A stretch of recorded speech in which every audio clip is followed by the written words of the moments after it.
Bien, chicos, buenos días, buenos días. Nos estamos viendo. Acuérdense, la playera del uniforme. Por favor, si me hacen favor de abrir sus camaritas.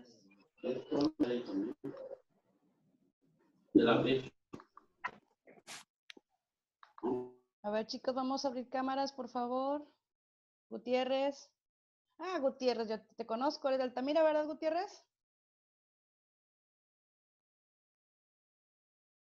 Creo que no me escuchó. A ver. Creo que veo por ahí algunas caras conocidas. Buenos días, Israel. ¿Quién más? ¿Quién más tiene sus camaritas? Lizzy, buenos días. Magariño, Jocelyn, Juana, Marisela, Rosa Edith. ¿Quién más por ahí? Octavio, Salazar. ¿Quién más por ahí? Buenos días, chicos. Buenos días. Buenos días, buenos días. De la Cruz. Vamos a ver quién más.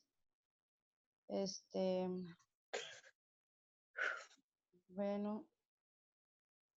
Creo que todo el mundo nos vemos desvelados y con ojeras, ¿verdad? Pero bueno, es parte de del show. No se preocupen. Bien. Muy bien, por ahí alguien más que esté conectado. Recuerden que vamos a abrir periódicamente nuestras cámaras, entonces vamos a procurar estar lo más bien presentables posibles, tanto chicos y chicas, igual su maestra, también lo prometo. Bien. Muchas gracias, chicos. Jocelyn, gracias a aquellos que se están abriendo sus cámaras. Muchas gracias. Recuerden que, como les comentaba en un principio, esto es a disposición, o lo dispuso más bien la rectoría, ¿verdad? ¿Para qué? Para que pues ustedes pudieran o pudiéramos todos tomar varillas. Buenos días, varillas. Para que todos pudieran tomar sus clases de la mejor manera posible. Terán, sí, Soto, Milagros, Sánchez, ¿quién más por ahí? De la Cruz, Octavio, quiero pensar, ¿verdad? Rosa Edith, Lisbeth, Marisela, Juana, Israel, Gutiérrez, Jocelyn y Genaro. Bien, muchas gracias, chicos. Bueno, vamos a hablar un poquito, como les decía yo, disculpen mis chinos, vamos a seguir platicando un poquito más. Recuerden que todo este material a lo mejor no lo alcanzamos a ver en toda su totalidad, pero les comento, todo este material que nosotros estamos viendo les va a aparecer al término de la clase por ahí de las 9:40, ya les aparecerá por ahí en sus Classroom para que ustedes puedan accesarlo, puedan bajarlo, leerlo, inclusive pues puede estar ahí antes de que presenten el examen, pues le pueden dar una repasada, ¿no? Tanto el PDF como posteriormente, después de un ratito más, pues van a estar ahí los videos para quienes no pudieron conectarse, ¿verdad? Entonces, pues ahora sí que no hay pretexto, para todos tenemos y hay para todas las necesidades y demás. Bien, vamos a hablar, por ahí antes de terminar la sesión anterior estuvimos dando un avance de lo que vamos a ver en esta materia. Y créanme que es bien interesante, bien importante. La situación o la cuestión más bien de hablar del ferrocarril. Sobre todo en nuestro país ha tenido mucho impacto, ¿verdad? El ferrocarril. De hecho, nos ha acompañado prácticamente por ahí en la información que les tengo. A partir de 1850 fue que se dio el primer servicio ferroviario en el país. Obviamente, estas tecnologías pues no surgieron aquí, surgieron en Europa y estas primeras compañías pues fueron predominantemente inglesas y francesas, ¿no? Posteriormente se hizo lo que fue la nacionalización de estos equipos, ¿verdad? Ferroviarios, y los estuvo manejando lo que fue en ese entonces el gobierno en turno. Les decía yo que predominantemente, y todos lo sabemos creo que desde la primaria, ¿verdad? Que quien se le ha dado la notoriedad en cuanto al avance y el desarrollo del sistema ferroviario fue en aquel entonces, pues, Porfirio Díaz, ¿verdad? Posteriormente, Eh, Después lo que se hizo, bueno, empezó el desarrollo carretero y tomó muchísimo más impulso, vaya. Realmente tardó un buen tiempo en conectarse el norte y centro con el sur del país, de acuerdo a la información que, como les digo, ahí les proporciono en el material. Entonces, sí costó un poco de trabajo.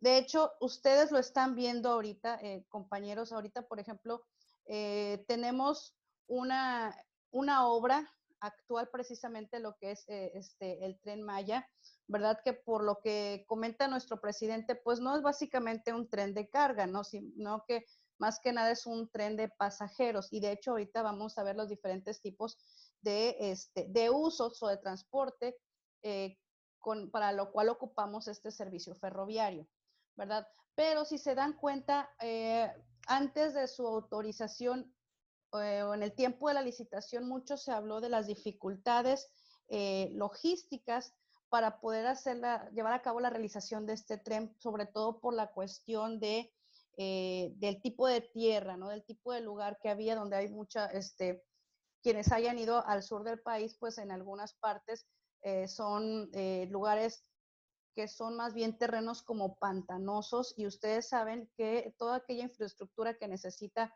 un tren, pues es, digamos, infraestructura pesada, ¿verdad?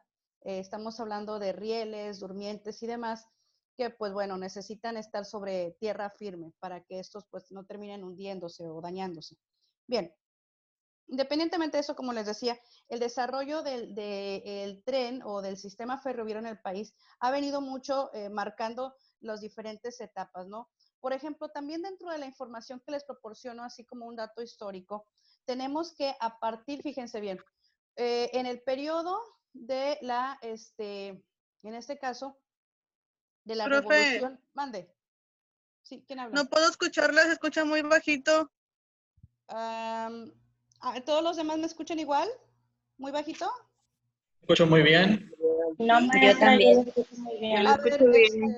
Stephanie, a lo mejor es cuestión de los controles, a lo mejor de tu Zoom, probablemente, o de tu computadora, que probablemente estén un poquito bajitos. A ver, chécalo, por favor.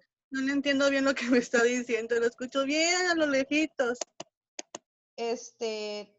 A ver, tus controles, Stephanie, tus controles de tu misma dispositivo probablemente los tienes en un volumen bajo, ¿sí? O el mismo sistema por ahí, a lo mejor me parece que hay un apartado para poder regular los niveles del audio. Probablemente ahí sea el problema, Stephanie. Ok, déjeme checo eso porque si no, no logro escuchar nada. Sí, sí está bien, Stephanie, no te preocupes. Tómate tu tiempo. Gracias. Sí. Bueno, les recuerdo, chicos, el chat, acuérdense de luego ingresando a la sesión, irse al chat para poder poner sus asistencias, no se me vayan por ahí a desconectar o algo y no tengan su asistencia de esta sesión.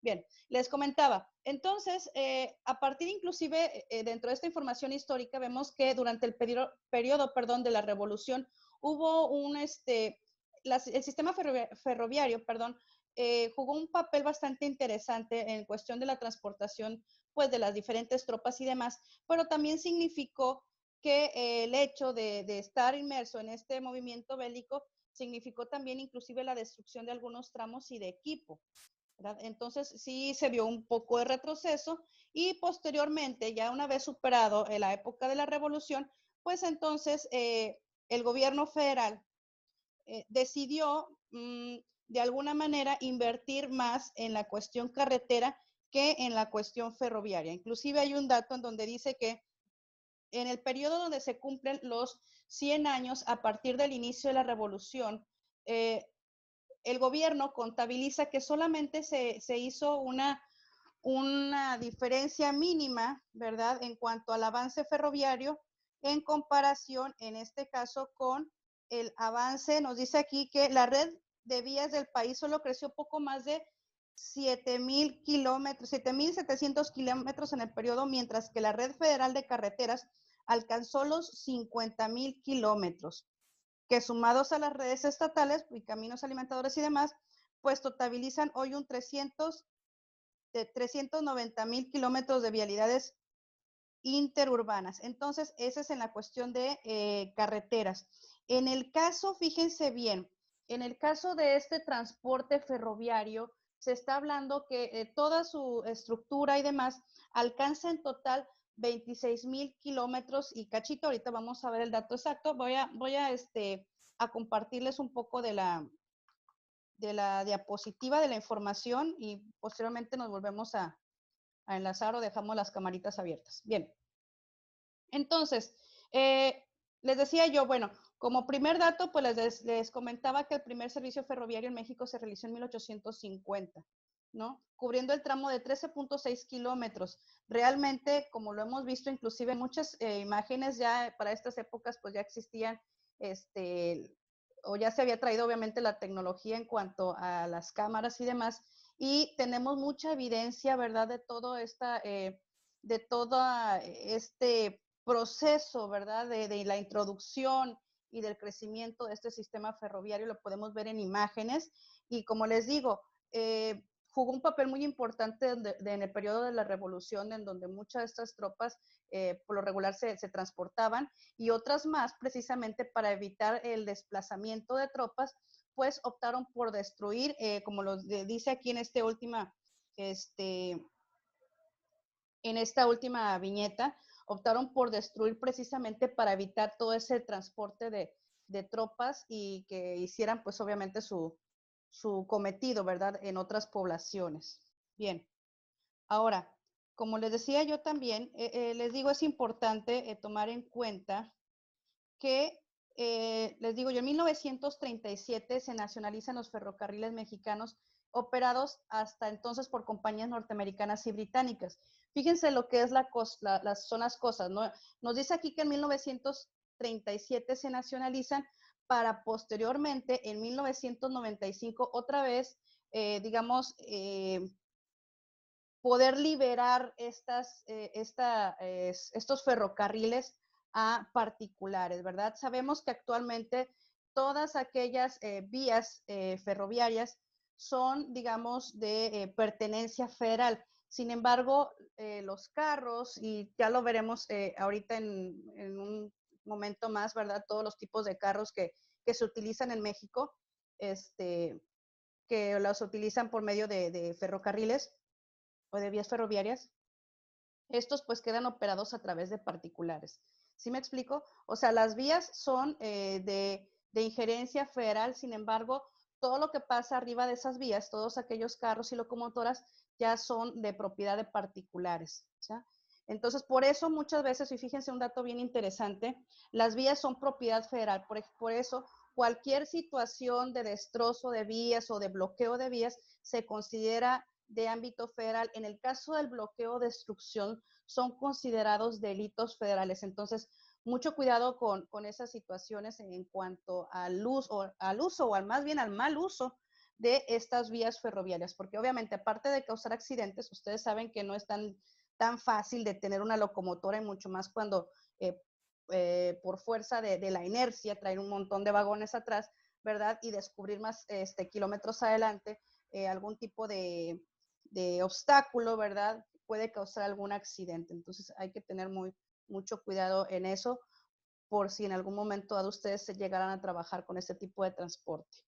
Bien, y les decía también, inclusive, ¿verdad?, que el gobierno federal no de esas épocas de los 1950, 1937, no, básicamente de esos años a la fecha es muy poco el impulso, ¿verdad? Se les ha dado mantenimiento, pero digamos, la construcción de más vías ferroviarias, la verdad es que ha sido muy poca, ¿no? A comparación, como lo decía aquí, como lo comenta aquí en el segundo párrafo, a comparación de las vías carreteras, que estas sí han crecido estratosféricamente y por mucho, ¿verdad? Ahora bien, ¿cómo se utiliza el sistema ferroviario actual? Bien, a lo mejor muchos contemporáneos de mi época recordarán todavía aquellos viajes que se hacían en tren, sobre todo, bueno, yo les estoy hablando aquí desde el sur de Tamaulipas, específicamente en Altamira, pero en Tampico, bueno, en Altamira aquí también hay una pequeña estación cerca del centro, pero en Tampico hay una estación todavía más grande que era la estación para el transbordo o para la carga y descarga, en este caso de personas, ¿verdad? Porque eran básicamente, bueno, se usaba más en aquel entonces como de carga de pasajeros y en algunas partes, algunos vagones llevaban carga de mercancías, ¿no? Pero en Tampico sí fue muy sonado, por ejemplo, aquel tren que iba de Tampico a Monterrey o de Tampico a San Luis Potosí. Entonces, sí realmente hubo su esplendor como un sistema de carga de pasajeros muy importante, en este caso en la zona de donde yo les estoy hablando. De hecho, la tarea es enfocada a que ustedes investiguen dentro de sus zonas, no sé de qué tantas zonas me estén viendo, ¿verdad?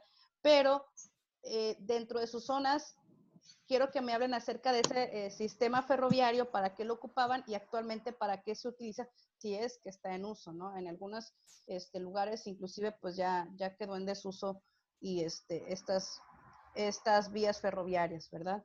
Bien, entonces les comentaba yo, ¿para qué sirve ahorita el sistema ferroviario actual? Básicamente nos dice aquí que en su totalidad para el transporte de carga y que conecta con las principales ciudades y capitales del país, ¿no?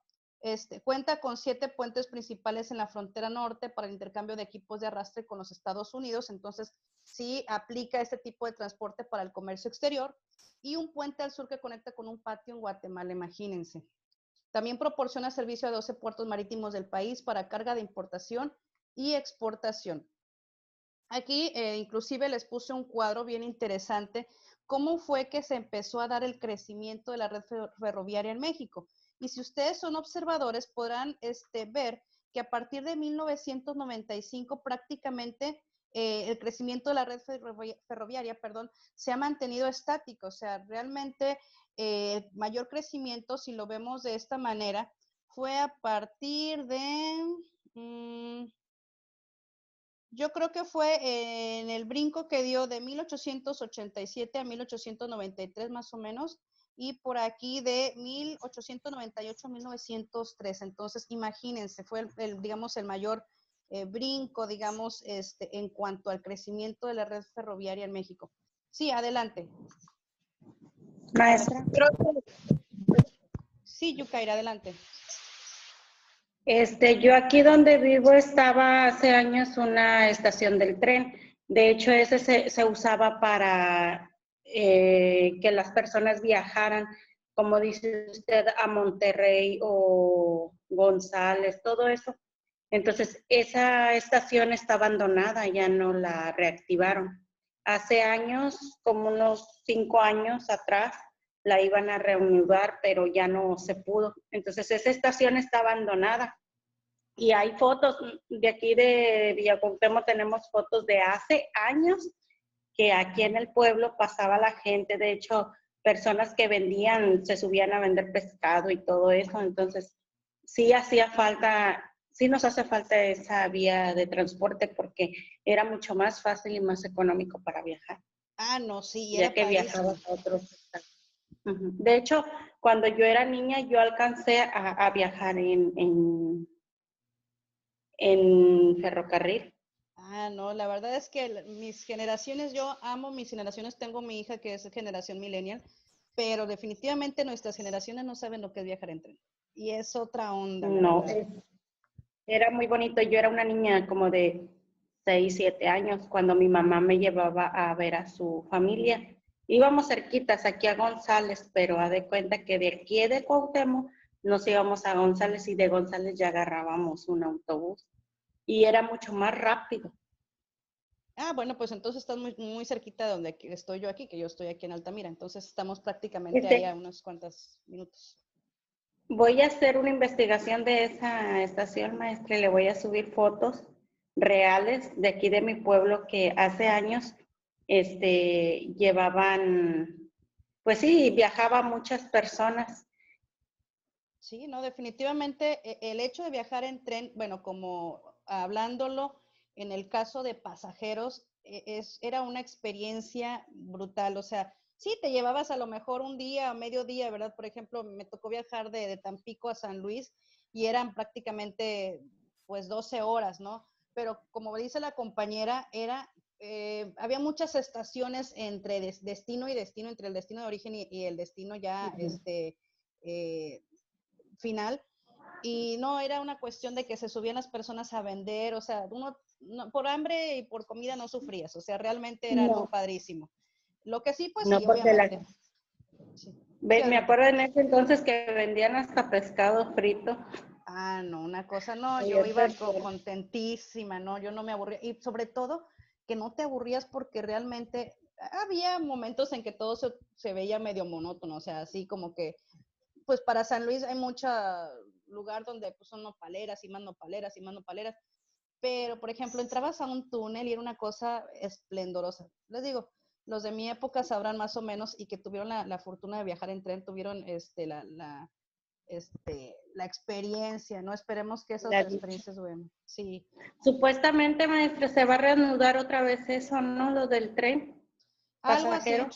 Algo así estaban viendo, pero sí realmente no es algo tan fácil, porque a pesar de que estamos hablando que tienen años, décadas tal vez sin actualizarse, en este caso, en dar mantenimiento en algunas vías como la que comentas tú, Yukaira, pero estamos hablando también que para transportar esos carros también es algo pesado, ¿no? Ahorita como quiera lo vamos a ver. Gracias, Yukaira, por tu aportación. Gracias. Stephanie, ¿ya mejor? ¿Ya estás escuchando mejor? Sí, profe, tuve que salir y entrar a Zoom de vuelta, ya escuché. No sé, quería Perfecto. comentar que mi compañera Lizaña también tiene el mismo problema. Pues Y yo me creo pedía que, que le avisara. bueno, perfecto. Mire, si tienen esa situación, ustedes pueden entrar y salir, porque pues eso ya no depende de mí, ¿verdad? Pero por eso les comento, en cuanto entren a la sesión, luego, nombre completo y campus de origen para que tengan su asistencia, chicos, ¿eh? Por si llegaran Ok, a tener una situación así. Gracias, Stephanie. Bien, gracias, profe. pues sí, chicos, Ahora, entonces, mándeme, si alguien más. este, sobre el respeto al mismo, de nuestra carrera que tienen que ver, hay un proyecto que se está ya, bueno, ya se inició ese proyecto sobre el istmo que se piensa conectar Coatzacoalcos, Veracruz, a Oaxaca, Salina Cruz. Ese proyecto, bueno, ya lo único que faltaba era concretarlo, a completar lo que faltaba. Ese ferroviario ya tenía muchos años, creo que más o menos pongámosle, de 1900 a 1910. Ese ferroviario ya tenía muchos años ahí que funcionaban, pero utilizaban para la comercialización, pero con el tiempo de la revolución de la guerra que hubo en ese tiempo, obviamente se perdían las mercancías, o sea, bajaban la economía, porque no tenía un pasto de comercialización a otros países, y obviamente eran muy poco escasos de recursos, entonces se dejaron en el abandono. Entonces, en ese proyecto del López Obrador, se iniciaron ese proyecto de reabrir otra vez de nuevo para la entrada del comercio. Y eso es muy bueno, ese proyecto también se tiene que ver con la carrera de nosotros, porque no nada más el comercio, sino también para pasajeros y entre otros muchos proyectos para el que se tiene ya concretado. Así es, Gutiérrez, sí, es el que era el tren transísmico, creo que así se le llamaba, y pues te conectas de cuenta, como dice el compañero, de la parte del istmo, que estamos hablando en Oaxaca, por el lado del Pacífico, te conectaban hacia Coatzacoalcos por el lado del Golfo de México, en el tramo, pues si ustedes se fijan en el mapa de la República Mexicana, en el tramo más angosto al sur del país. Entonces, sí realmente es sobre todo, ¿saben por qué? Por el papel que juegan, en este caso, el sistema ferroviario en los puertos. Bien, bien importante. Sabemos que Coatzacoalcos y en el caso de Salina Cruz y todos estos lugares costeros, pues tienen puertos a lo mejor no tan reconocidos como el de Altamira, como el de Manzanillo y demás, pero que también se maneja mucho mucho comercio entrante y saliente por ahí del país, ¿no? Entonces, sí, la verdad es que es muy interesante todos estos proyectos que se están realizando y que, pues bueno, tanto tiempo que estuvieron realmente en el abandono y es bueno que los estén ahorita desempolvando, porque de por sí ya las vías ya están, ¿no?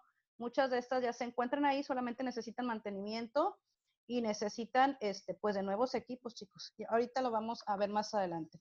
Bien, fíjense bien, la inversión pública y la inversión privada en la infraestructura ferroviaria, ¿no? De acuerdo a estas cifras, la inversión pública fue en el 2016 la más alta, fíjense, aproximadamente arriba de, en este caso estamos hablando de millones de pesos, de 25,000 millones de pesos, y no porque hayan creado más infraestructura, sino por el mantenimiento que se le dio a la ya existente. Sabemos por el cuadro anterior que el desarrollo o la creación de nuevas rutas o de nueva infraestructura, pues realmente no sucedió desde el 1995. Sin embargo, el gobierno a partir del 2016, que de acuerdo a esta fuente de la Presidencia de la República dentro del quinto gobierno del 2016 al 2017, en el 2017 teníamos todavía Peña Nieto, si mal no recuerdo, fue cuando se hizo la mayor inversión, en cuanto a la infraestructura. Y les vuelvo a repetir, no tanto para crearla, sino para mantenerla que ya existía, ¿no? Entonces, ojo con esto. Y vemos aquí que, por ejemplo, como les digo, la barra azul se refiere a la inversión pública y la barra amarilla a la privada. Ahorita se van a dar cuenta de una situación. Perdón. Bien, hablando de esta infraestructura del país, vamos a hablar de ella. Nos dice aquí que la infraestructura en México se compone alrededor de 23,389 kilómetros en total, ¿sí? De ella, 17,360 kilómetros es de vía principal y secundaria concesionada, 4,474 kilómetros de vía auxiliar para patios y laderos y 1,555 kilómetros de vías particulares. Por favor, hay alguien que esté haciendo rayoneos, les pido de favor. Les pido de favor, chicos. Bien. Entonces, como ustedes saben, realmente no son muchos los kilómetros. Ahora bien, fíjense bien, anteriormente estábamos hablando de 26,000 kilómetros los existentes dentro de la infraestructura o la red ferroviaria total. Sin embargo, ahorita estamos hablando de 23,000. ¿Por qué? Porque son 3,525 kilómetros los que están de vía fuera de operación. Imagínense nada más qué situación, ¿no? Son 3,525 kilómetros de vía fuera de operación. A lo mejor dentro de esos kilometrajes está el que nos comentaba hace rato la compañera acá en Villa Cuauhtémoc, ¿no? Y es una pena porque les digo, realmente son pocos los kilómetros. Si comparado, por ejemplo, a las extensiones carreteras, son pocas los kilómetros que están en desuso y que pudieran utilizarse para diversos fines. Ahora bien, hay muchas compañías en el país, tanto nacionales como extranjeras, que operan y que realmente aquí digamos que el top lo ocupan Ferromex, lo ocupa Kansas City y lo ocupa Ferrosur. Aquí vemos inclusive por porcentajes. Nos dicen que con estos tres concesionarios suman el 93,8% del total de la fuerza motriz, o sea, realmente prácticamente el dueño o de las concesiones, de un poquito menos de la mitad, estamos hablando que es Ferromex, ¿no? Y eso lo vemos bien seguido. Como les digo, yo les estoy hablando aquí del sur de Tamaulipas y ya por ahí vi muchas, algunas caritas conocidas que me tocó verlas acá en el campus Altamira. Sabemos que, por ejemplo, cuando nosotros vamos hacia el centro de Altamira, tenemos por ahí una vía, que es paralela y pues continuamente vemos carros, ¿verdad? Rotulados con la leyenda Ferromex o Kansas o demás, ¿verdad? Entonces, pues básicamente este tipo de unidades por lo regular van entrando o saliendo rumbo al puerto industrial de aquí de Altamira. En algún momento dado me tocó desempeñarme para una compañía que transportaba mineral. carbón coque específicamente, que llegaba aquí al puerto de Altamira, en las bodegas de los buques a granel. Entonces, este producto se descargaba y se llevaba hacia el patio de una compañía, y a partir de ese patio que tenía dentro de sus instalaciones rieles, ¿verdad? Ferromex se encargaba de posicionar, en este caso eran ferrotolvas, para que esta unidad o este producto, ¿verdad?, a granel, fuera cargado a estas ferrotolvas y se fueran a su destino, que era por acá, por Torreón, ¿no? Entonces, les digo, eran tantas toneladas que, por ejemplo, una sola carga del buque, ¿verdad? Una sola descarga del buque aproximadamente tardaba entre unos 20, 21 días en llevarse todo el producto hacia planta, ¿verdad? Y vamos a ver por qué, bueno, en este caso, obviamente el dueño de este producto, ¿verdad? Era un mineral. El dueño de este mineral, pues realmente a él no le importaba que llegara con rapidez o que tuviera inmediatamente todo ese producto en patio, porque lo ocupaba de a poco. Entonces, de acuerdo a su programación, con que se fueran entre 2 o 3 ferrotolvas llenas, no, iban hasta más, como unas, no eran 2 o 3, eran como entre 5 y 8 diarias, ¿sí? Entonces, con que llegaran esas ferrotolvas diarias a sus patios, pues para ellos eran perfecto, porque era prácticamente la cantidad que se iba consumiendo, digamos, al día. Entonces, realmente, pues, tenían una planeación bastante eficaz, y eso les impedía a ellos, pues, tener material en su patio, y obviamente el hecho de transportarlo por este medio, pues les representaba a ellos un costo, pues, mínimo, ¿no? Que si lo llevaran por carretera. Aparte, pues que no se podían llevar las mismas cantidades, obviamente. Bien, fíjense qué interesante es este medio de transporte que, como les comento, realmente no se tiene mucho en consideración en cuanto al comercio internacional. Hoy, por lo pronto, vamos a hablar del ferrocarril en México en general.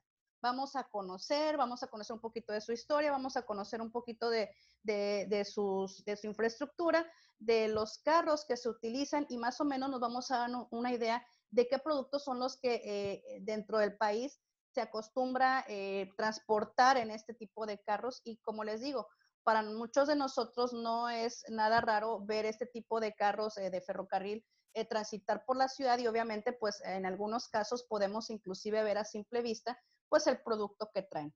¿Sí? En este caso, fíjense bien, nos dice aquí que la participación del ferrocarril en el movimiento de carga terrestre se ha incrementado en los últimos años, movilizándolo durante el año 2017. Nos dice aquí que son 126.9 millones de toneladas netas. ¿Qué consideran ustedes que pueda ser uno de los factores por el cual se haya disparado? Bueno, que no en mucha manera, ¿verdad? Pero que se haya visto un incremento sustancioso en el uso de este tipo de medio de transporte de carga. ¿Alguien que quiera participar? ¿A qué creen? ¿A qué se lo...? Para materiales muy pesados. Materiales pesados. ¿Por qué otra cosa creen que los clientes elegirían? A los costos. A ver, permíteme, chicos. A ver, Elizabeth. Elizabeth, creo que no te... También los materiales líquidos. Materiales líquidos, ok, Damaris. Maquinaria pesada. Maquinaria pesada, Israel, por ahí, ¿tienes Por alguna? los carros que pasan. La material prima. Materia prima, como lo que hablamos. Elizabeth. Por los costos. Ay, Elizabeth, creo que no te escuché muy bien. Material prima, como por ejemplo aquí en el caso del puerto de aquí Altamira, pues se maneja mucho como el carbón negro. Exactamente, el carbón coque que les llaman. Así es. Y Yukaira, sí, adelante. También pueden transportar algodón y eso. Bueno, por aquí pasaban mucho con algodón. Bueno, es que por allá por Cuauhtémoc hay muchos lugares donde se siembra algodón, sí, probablemente pudiera ser por eso también. Y el carbón, como dice mi compañero. Así es, sí, les digo, en un tiempo a mí me tocó trabajar lo del carbón, y sí, definitivamente es mucho lo que se mueve en el puerto. ¿Sí, Damaris? Lick, yo he visto en las ciudades, me ha tocado ver en Houston, me ha tocado ver en el río también, así se llama. que en el ferrocarril llevan los tanques de guerra. Ah, también, sí, sí. Sí, también hay carros especiales precisamente para transportes, en este caso, como le decía la compañera, inclusive, me ha tocado también aquí ver en Altamira cuando se transportan, digamos, piezas de algún tipo de chimenea o algún tipo de equipo industrial que va hacia otro lado. También hay carros especiales que se utilizan para cuando son dimensiones muy grandes, como por ejemplo en carretera, que se han visto que hay unidades de trailers, los cuales sus carros están, digamos, elaborados para sostener este tipo de equipos o de partes, ¿verdad? Que sobrepasan las dimensiones naturales, ¿verdad? Entonces, sí, realmente también, como dice Damaris, sí es muy, muy, muy cierto, ¿verdad? El hecho de transportar, ella que ha tenido oportunidad de ir a Estados Unidos y ver que se transporten este tipo de equipos, ¿verdad? A otras partes. Sí, tienes mucha razón. Bien, entonces, ustedes lo que me acaban de dar son básicamente lo que han visto, qué es lo que están transportando. Mi pregunta en específico era saber el por qué creen ustedes que haya incrementado el uso, ¿verdad? En este caso, por ejemplo, de acuerdo a información que leí ayer y a mi punto de vista también, mucho se debe, chicos, a la cuestión de la seguridad. ¿Por qué el dueño de la mercancía está prefiriendo utilizar el ferrocarril en lugar del transporte de carretera? Por seguridad? Y les voy a decir por qué. Porque obviamente ustedes han visto cuestiones de vandalismo. Permítanme unos 5 segundos, permítanme un momentito ahorita.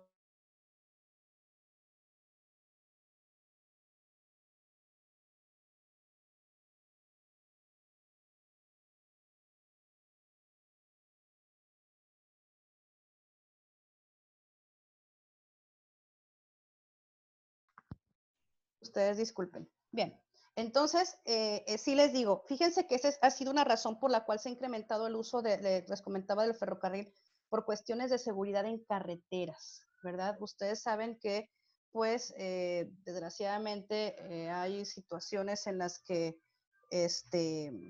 pues sí, hay carreteras, inclusive tramos ya localizados en donde se da mucho este tipo de cuestiones y la verdad pues que no es nada agradable, ¿no? Como les digo, sobre todo pues al dueño de la mercancía, ¿no? Entonces sí, esa es una de las Pero, cuestiones. Sí, adelante. sí, Lick, pero Lick, ¿no se supone que la mayoría de las empresas deben de tener su carga asegurada, por decirlo así? Sí, no, de hecho sí. Si ellos tienen un seguro que les respalda, ¿verdad? El hecho de que por alguna situación, por robo o por algún siniestro o algo se llegara a perder la carga, sí, hay un seguro que les proporciona o les da, digamos, el equivalente en efectivo. Pero si, por ejemplo, nos ponemos a pensar, Bueno, eso supongamos, se tarda. no, y fíjense, no tanto el dinero, Damaris, sino la cuestión del producto en sí. Si estamos hablando del transporte de una materia prima, de un patio o de un puerto a una empresa, estamos hablando que esa materia prima se ocupa para un proceso. Y si acaso por alguna situación no llegara a tiempo o como debe de ser, digamos, tiempo y forma, entonces ahí parte de un proceso estaría truncado. Entonces, no es tanto el Sí. asegurar monetariamente una mercancía, sino asegurarse de que llegue bien. ¿Por qué? Porque se necesita para determinar o para terminar un proceso. En el caso del carbón coque, si hubiese por ahí en algún lugar, ¿verdad?, de su trayectoria, alguna situación de atraso de la entrega del material o algo, pues ahí imagínense, por lo regular se ocupa para poder echar a andar las fundidoras de metal en el norte del país, en este caso específicamente de Torreón. Pues imagínense, si no hay material para echar a andar las fundidoras, pues cómo se va a hacer el proceso de fundición del material, todos aquellos pedidos por parte de los clientes se verían atrasados y demás. Entonces, estamos hablando que es una cadena que realmente a lo mejor, si bien un seguro te puede proporcionar a lo mejor el pago de las multas que te acarree el hecho del extravío o el hecho de que tu material se haya perdido de más, pues no se va a compensar al hecho de que